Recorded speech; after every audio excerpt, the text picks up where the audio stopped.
சொல்லுங்கள்.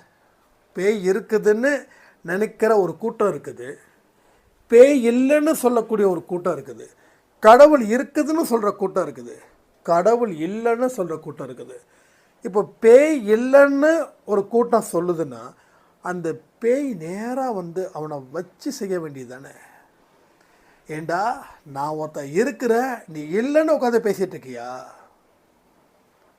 ஏன் பண்ணல? பண்ணாது. ஏன்னா நீ நம்பலை, அதனால் பேய் இல்லை. அவன் நம்புகிறான், அவன் கண்ணால் பார்த்துருக்கா, கால் இல்லாத ஒரு உருவத்தை பார்த்துருக்கா, வெள்ளையாக போத்திட்டு போனதை பார்த்துருக்கா. ஸோ என்ஹெச் ரோட்டில் வந்து கண்ணுக்கு முன்னாடி போனதை பார்த்துருக்கா.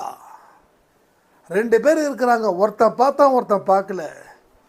பார்த்தவனும் உண்மை, பார்க்காதவனும் உண்மை.